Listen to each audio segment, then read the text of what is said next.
We all know that there is nothing worse than having someone pass the buck, point fingers, and play the blame game. Well, today's guests say they are tired of people not taking responsibility for their actions, and they're ready to confront them about it. They want an apology, and they want it here, and they want it now.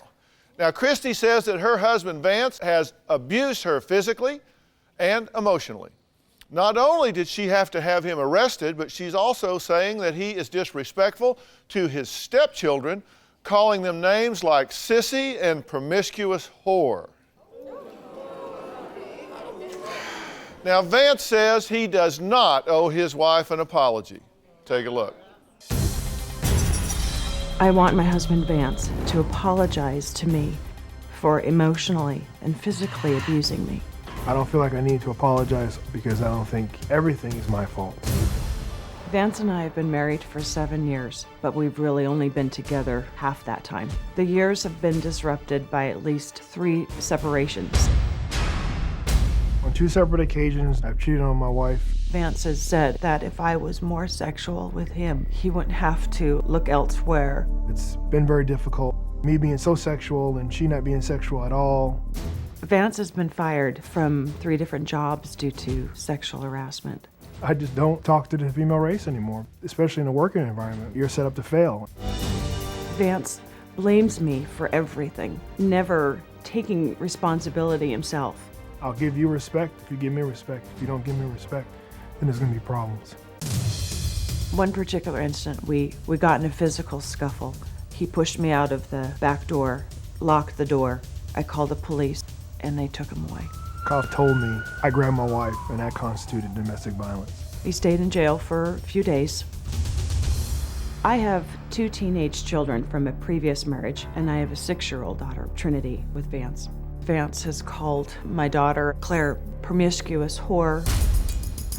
We've had our share of arguments, and there are times when I hate him. My dad treats me and my sister, Claire, like crap. I've called Micah a sissy, I've called him faggot, an idiot, moron, not to hurt his feelings, but to toughen him up. My dad won't apologize ever for anything.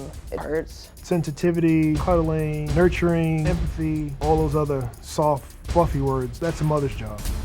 I do think about leaving Vance all the time. Divorce is not an option. You get married for a reason. That's why the vow says for better or for worse. I'm at the end of my rope. If my husband doesn't apologize, this marriage is over. What do you say to that? What do you want me to say to that? It's hurtful to know that some of the things that I've done has hurt her, but it's a marriage, and we go through stuff, and we try to make things better. What are you doing to try to make things better? Because it sounds like, in listening to the things you say, that you think what you're doing is you're just a tell it like it is guy, and that's the way it is. Right. Okay, so you don't really see anything wrong with anything you're saying or doing. Sometimes I do, other times I don't. Other times I know what I'm saying is correct, and sometimes it can be difficult, but other times that's just the way it is. How is calling your children sissy and faggot and whore, how is that okay? Well, in those respects, I don't want them to be that, especially with my son, because he's a teenage boy and he's growing up and he's going into life, and I don't want him to go out in life and think that people can call him names, and I don't want him to break down and cry. So you're calling him dumb and sissy and faggot to help him? Well, I'm from New York, and we name call all the time. Well, I'm sorry, that just makes absolutely no sense at all. I spent a lot of time in New York. But you weren't raised there. You weren't born and raised there. I don't think that the majority of New Yorkers would think that a father demeaning his son and breaking his spirit and putting him down is a gift from a father to a son. What do you think about it? It's never made sense to me. It's never been okay. I don't think that we're supposed to put people down. If anything, we're supposed to uplift them, and that's especially what is needed from a father.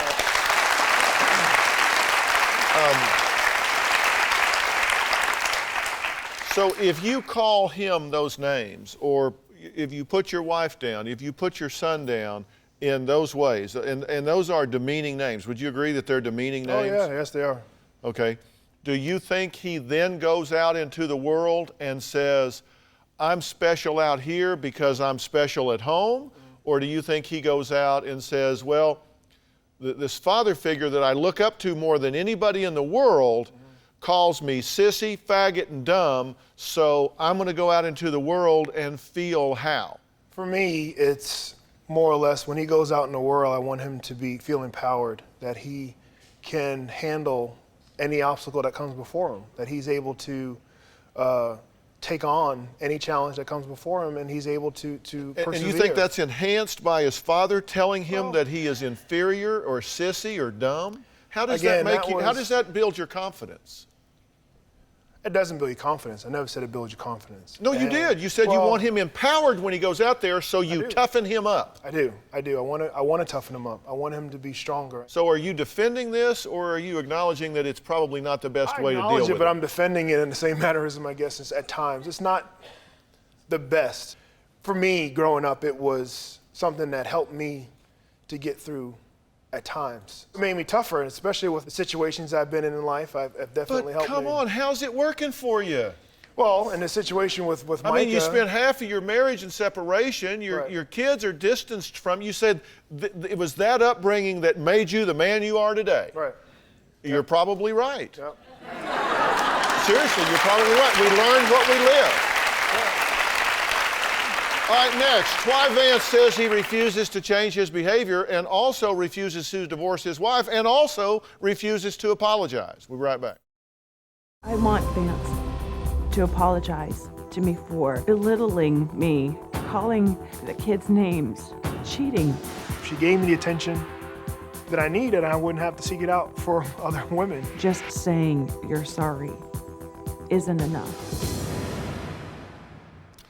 Well, today's guests want an apology from a loved one, but the loved one refuses to say they're sorry. Now, Christy says her husband, Vance, needs to apologize because he's been physically abusive, cheated on her, been fired from 3 different jobs for sexual harassment, and blames her for all of this and more. How is this your fault? How is it your fault that he's been fired 3 times for sexually harassing women? If I could answer that, I'd probably be sitting in your chair.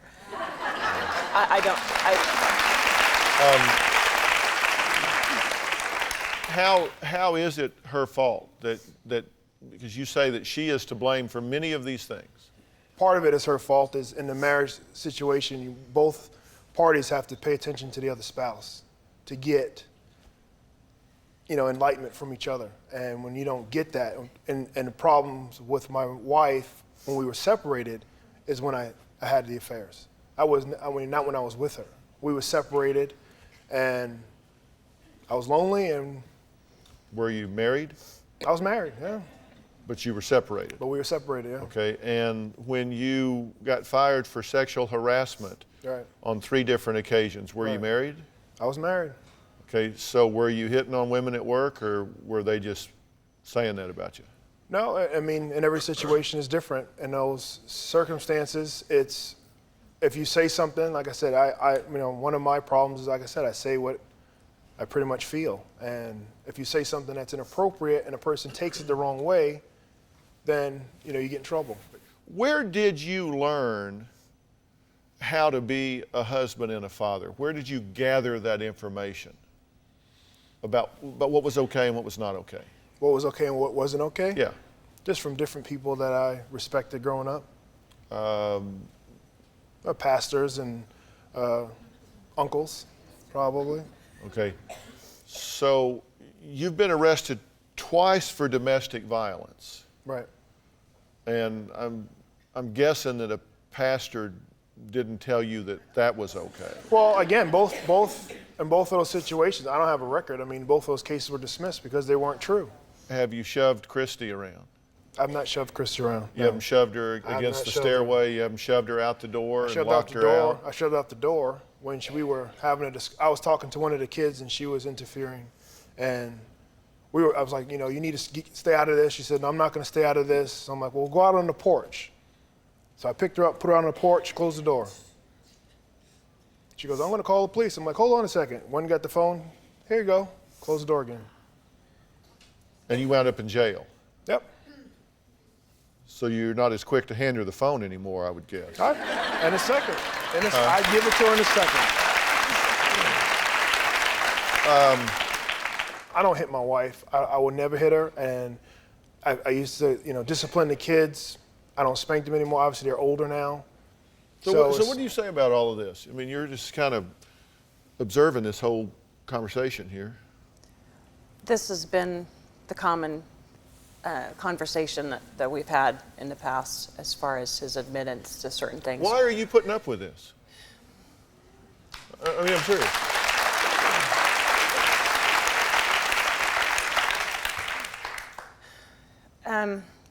Part of it's fear of failure again. Part of it is the division that it causes, the fear of the unknown.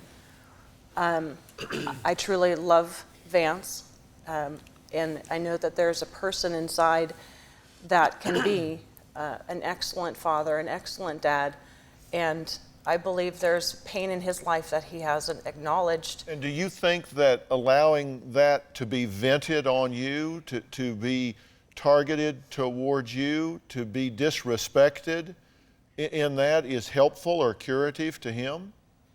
No. I don't doubt. Here, let me tell you what my quick assessment of this situation is. I think you believe what you're saying. I mean, if somebody gives me a compass and it says north is over here, and I believe the compass and I want to go north, then I'm going to go that way because that's my guide. That's my compass. And we have compasses in life too. And you believe that your compass is pointing to true north. This is saying this is what a father and a husband should do. I mean, you think it's okay what you're doing. Now, I know there are some things that you would say, no, I wouldn't endorse that. But pretty much your general way of being in this marriage and family, you basically think is okay. Yes. Okay? And I have to tell you from the outside looking in, although I know you believe that, you couldn't be more wrong if you were trying to be. That's just my opinion. You couldn't be more wrong, and I'm going to tell you how, and I'm going to tell you where, and I'm going to tell you what I think you need to do. You wrote to me, you asked for my opinion, you came here to get it, and you deserve me to be clear about what I think's going on, and I'm going to do that when we come back. Today's guests say that they're here to demand an apology. Christy says that her husband Vance owes her an apology for his affairs, for being cruel to her children from a previous marriage, and for dividing the family by playing favorites with the child that they've had between them. And you say that you're up to here with this. Yes. Okay, here's what I think. You don't want an apology from him. I mean, he can say the words. I mean, he can say, okay, I'm sorry I had the affairs. I shouldn't have done that. But we were separated, and I was lonely. And if you would have more sex, then I wouldn't be doing that. I mean, that's kind of the way you look at this, right? You were separated. She's not as sexually active. And after all, he's told you you aren't the wife he wanted. You're just the wife that he needed, right? Why did you decide to tell her that, by the way? We were in an argument. It's not something that, she's definitely the wife I wanted. It's just when you look back and in anger and realize that there are a lot of circumstances that we have together that is not particularly what I would have wanted, so you say that's not the wife I wanted. But you're all about speaking the truth, but that wasn't the truth? That was the truth at the time, yeah. Okay, so it was the truth. At the time it was, but then you realize that... Is that not just incredibly insulting to you? Oh, it's very... Because I got to tell you, if somebody said that to me, they'd be talking to themselves before the end of that sentence.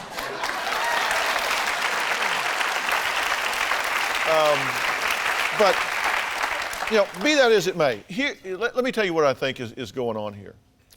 I think you have gotten the wrong instruction book. I don't know whether you got it from these pastors or these uncles or you role modeled your father or whatever. You don't toughen children up by tearing them down.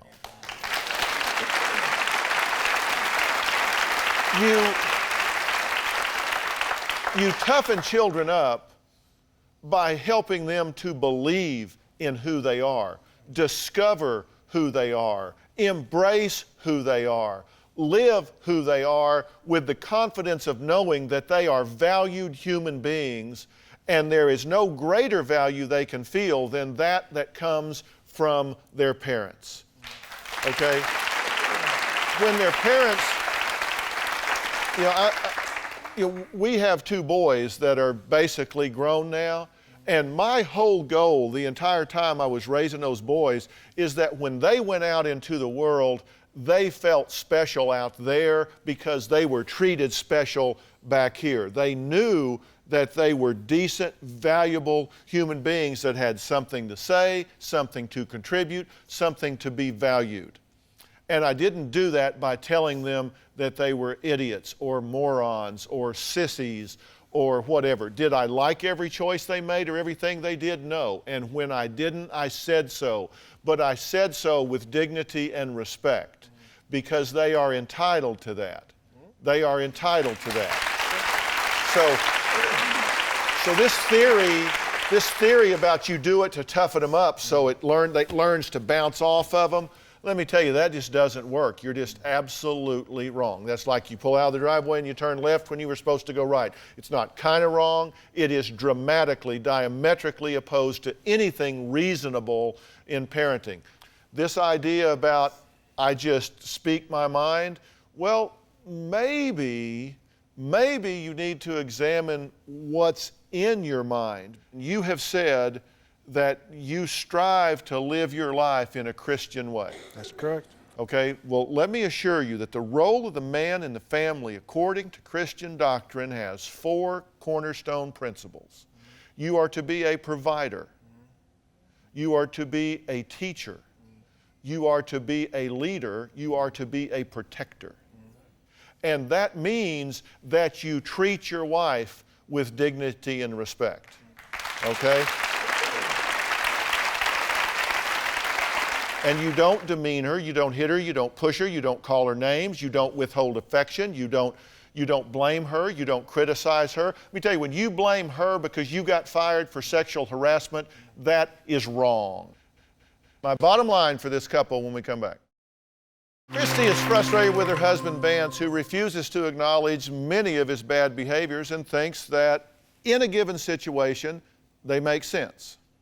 I say to you, you teach people how to treat you. You teach people how to treat you. And if you keep putting up with this because you say, well, I just am committed to the sanctity of marriage, this is not a marriage. This isn't a marriage. This isn't a partnership. This is an abusive roommate relationship, and you've got children in the middle. You say, well, I don't want to do this to the kids. And you've heard me say it before. Children would rather be from a broken home than live in a broken home. Okay? So your goal needs to be to fix it or get out of it. You don't continue to suffer. This isn't a long-suffering thing. There's no virtue. Your children don't need a martyr. They need a mother. And a martyr is somebody that just puts in there and hangs in with this. What do you think about what I'm saying? Does this make any sense to you? I can tell you, I don't have anything written down. I'm just telling you what I'm thinking. Does this make sense to you? Well, I mean, you have your valid points. Every situation is different.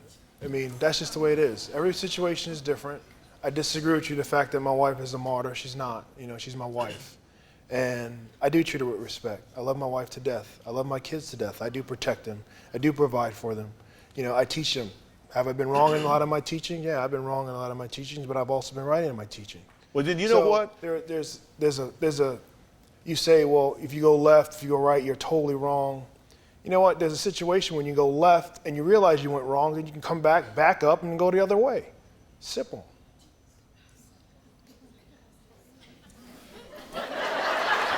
There's nothing simple about what you just said. I didn't follow it at all. And all the things that you just said, that you agree with this, and this, then embrace those things, but eliminate the others. You say it's a case-by-case situation. There is no situation in which demeaning a child is okay. There's no theory, there's no case, there's no situation where that's okay.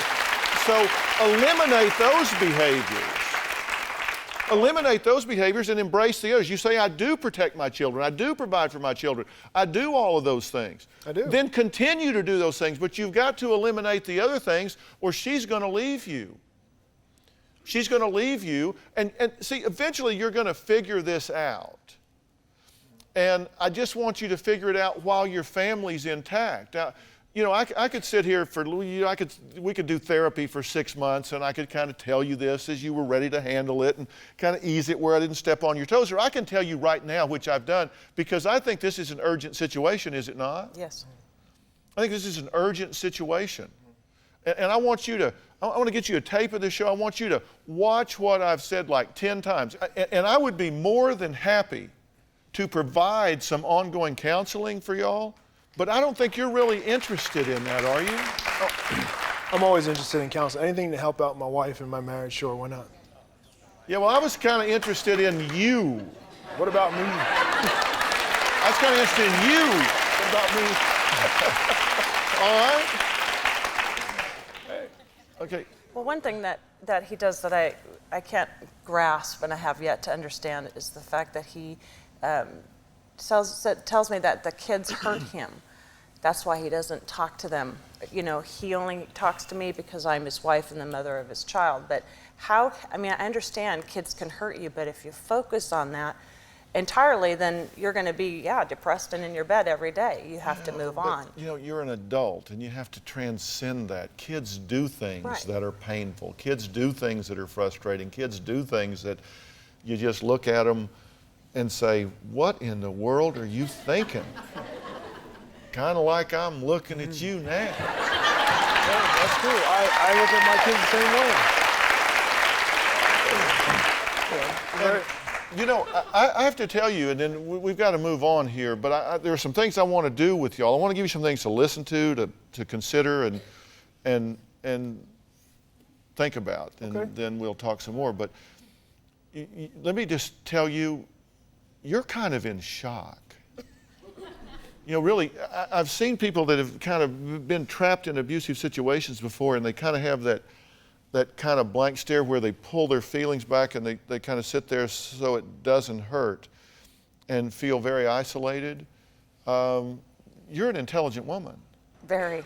You've been to school even. That's I mean, right. Don't you have an MBA? I have a bachelor's degree, yes. Yeah. Just graduated. Yeah, I mean, you know you have a mind, you know you have competencies, you know you have abilities, but you've kind of gotten isolated in your feelings here, and we're going to work on this, okay? You willing to work on this? Yeah, why not? No problem. That was pretty flip response. Coming up, a woman who demands an apology from her husband. She wants him to apologize for getting gastric bypass surgery. Talk about that when we come back. Today's guests say they're on the verge of divorce because somebody owes them an apology. Now, Tammy says that she is furious with her husband, Charles, who got gastric bypass surgery against her wishes. Now she says he owes her an apology because the surgery changed him for the worse and turned him into a cheating husband. I demand an apology from my husband Charles for having gastric bypass surgery. I will not, cannot, under no circumstances, apologize to my wife Tammy for having weight loss surgery. By the time I knew about the surgery, Charles had already had everything set up. I was just left to take him to the hospital. I told Tammy about the surgery months beforehand, and she was totally against it. I did not want Charles to go forward with the operation.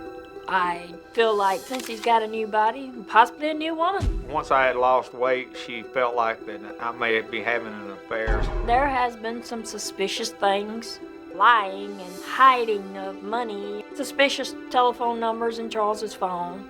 I started going through his wallet. Tammy keeps me under a microscope. Charles sleeps in the living room and I sleep alone. If I don't have sexual relations with Tammy, it's not going to be the end of the world with me. I mean, we don't touch, we don't say, I love you. It's ridiculous for Tammy to blame the surgery. On all our problems, the intimacy between us went down over the years. He's not the man I know, not the man I loved. I want that man back. Tammy feels like I've changed personally, but I'm the same person I've always been inside. If I don't get an apology from my husband today, this marriage will be over. I know Tammy doesn't trust me. She needs to get over it. Does she have a point? Have you changed? If I changed, sure I've changed. My confidence in myself is probably a lot better, but as far as cheating on Tammy, I have never and never would. My moral and Christian upbringing would, no way could I do that. Do you believe that? I've had suspicions, but I mean, it's just that, it's suspicions. But when you can't sleep with your husband don't touch you, what else would you think? Well, It's was like- that true before the surgery? No. Was it true before the surgery? Yes, we were a lot less intimate before the surgery than we are now, because when you're 300-something pounds, it's a little rough. I mean, we were, yes, right around the end when he got at the very biggest, Right. you know, but up until he reached the 308 pounds. Okay, does she have a point here? The change in confidence. And let me tell you, I've worked with a lot of couples where one member of the couple loses a lot of weight, gets improved health, all of that, and you guys have not invented the situation where one person is threatened now because their mate has gotten themselves in shape and lost a lot. How much weight did you lose? Oh, total 160 pounds. 160 pounds. All right. And from a health standpoint, don't you think that's a great thing? From a health standpoint, yes, and I still love him, but What there is of him. But there's just too little of him. I mean, he's too much skin. There's nothing but bones to me. Yeah. But at a certain, particularly health-wise, this is a great gift for him to get that weight off. Because how old are you, Charles? 56 years old. 56 years old. So we're the same age, and I know when you get to a point that you've got to start taking more seriously the threat of heart attack and stroke and all of those issues if you're 300 pounds. That is a major issue because that's a lot of weight for somebody to carry. My primary care doctor had told me, he's the one that mentioned to me to have the surgery, and the first words out of my mouth were, excuse my language, hell no. Because I was scared of it. I had no idea what it was about. Mm-hmm. But he also told me if I didn't get the weight off, I probably wouldn't live another 5 or 6 years. Yeah. The quality of your marriage is a function of how well it meets your needs and how well it meets your wife's needs. Are you meeting her needs? Are you endeavoring to meet her needs? Are you working to meet her needs? Are you motivated to meet her needs? Oh, I don't really know how to answer that question because you're on the DrPhil show. I understand that, but what I'm saying, yes, I would do anything I could. That's a clue. The fact that you're here, Yes. And the last thing she said on her tape, if he doesn't apologize, I'm getting a divorce. Well, these things are clues I'll that you're apologize. not meeting her needs. I will apologize for a lot of the things that I've done since I've had gastric bypass surgery. Such as? Such as maybe we're not talking as much, we're not as intimate as much. Those things that she looks at that she's blaming on the surgery, I apologize from the bottom of my heart for that. But I will not apologize for having surgery and extending my life and being alive today, because if I hadn't had it, I don't feel like I would be here on this stage today.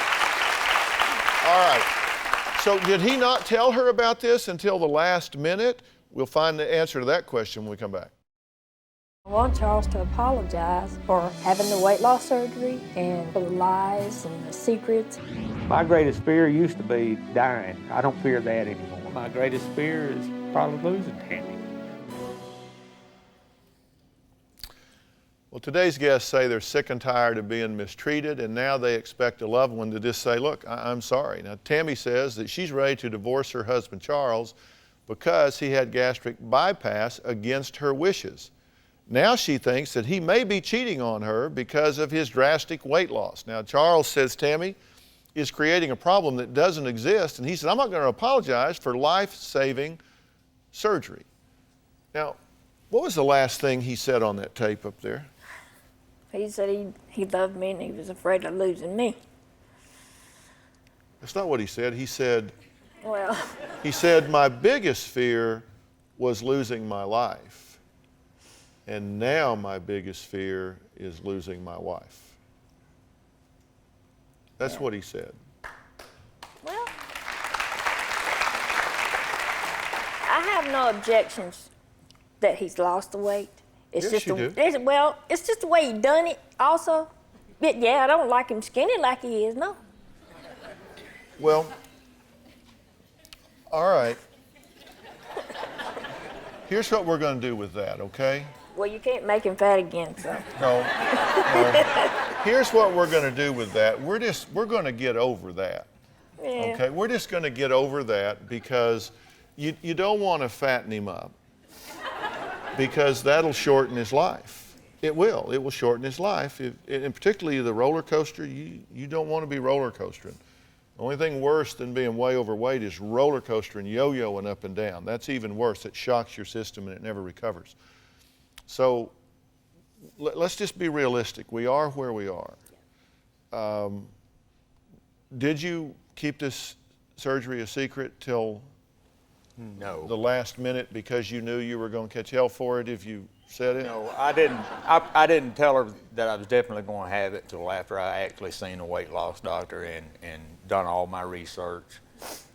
But she knew well in advance Is that this true? was going to happen. I knew probably 3 days before we went to the hospital. No. He Okay, had, well, but that's when he came and said, it's definitely on, here's the date, here's the time. me But to you the had hospital. dialogue about this months before, right? just dialogue of bits and pieces. and Okay, there but we that go, doesn't. you know? But you didn't exactly tell it exactly right when you said he just came in the night before and said, "Oh, by the way, I'll be in the hospital tomorrow." Well, I was excited about it. But that's kind of the way you But- described it. I'm angry because he does everything alone. You know, I'm not included in decisions. Okay, all right, but this is not about gastric bypass surgery. It is, in a way. No, it isn't. That's just an example. It's another thing that he did without partnering with you, without sharing with you, without letting you make the decision. Okay. Notice how I snuck that in at the end? Uh-huh. Because you kind of like to make the decisions. And he went and made this one on his own. He said, this is my body and I'm going to do it. And that's kind of scary because it's like, wait a minute, you don't do that. I didn't approve that. Now, come on, true? Pretty much. You weren't in control of that decision. But here's the deal.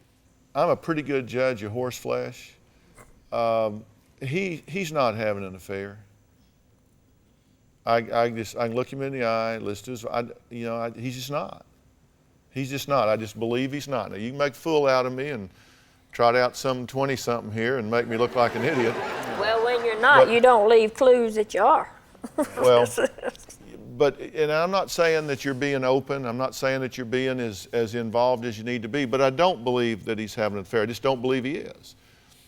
And that's just my opinion. And I'm just telling you this, if you want my opinion, there it is. That's right. You're not being very sensitive. You have to understand that this is a major change. She's known you in a very different way. You were pretty much a couch potato and a pretty good sized one for a long time. Well, and now you have a different attitude, you've got different energy, you've got a different confidence level. You've made a significant change in your way of being in the world. Well, you got to realize, unless you've ever been morbidly obese, the world treats you totally different when you're obese. They perceive you different. Sure. You're a totally different person in their eyes. Being obese is the only thing that you can be discriminated against that isn't criminal. Okay, I understand, but now, here's what I'm saying to you. You've got to be a gracious winner. You know, it's like you've gone out and you've worked hard for this, you paid dearly for it. This gastric bypass surgery is that's no easy way out, is it? I mean, people still think pay that, every day for it. Yeah, I mean, it's a very difficult thing, but you've won the prize. You've gotten what you wanted here, okay? You need to be a gracious winner, and you need to help her feel like a part of this new life, feel like a part of what's going on here. Okay? And it would really help if you would involve her more and talk to her more and be more sensitive to her. I would love to, but like I said before, you know, I never know what kind of mood she's going to be in, and sometimes when I'm talking to her, you know, she gets mad at the least little thing at me, and I get scared of that. That's called being married. I understand. That's called being married. It's also called being quiet. Yeah, but you can't just decide that you're just going to unplug because she's having a rough patch here. You got to help her with this and be gracious about the position you're in. And you got to try to be excited for him. He didn't do this at your expense, and you will be the benefactor of this. Oh, yeah. So I'm just saying you need to be more involved here. She needs your help. I understand, and Okay, I'm willing to do whatever I have to do. Do you have a story or a question for me? Click the link in the description and tell me what in the world is going on.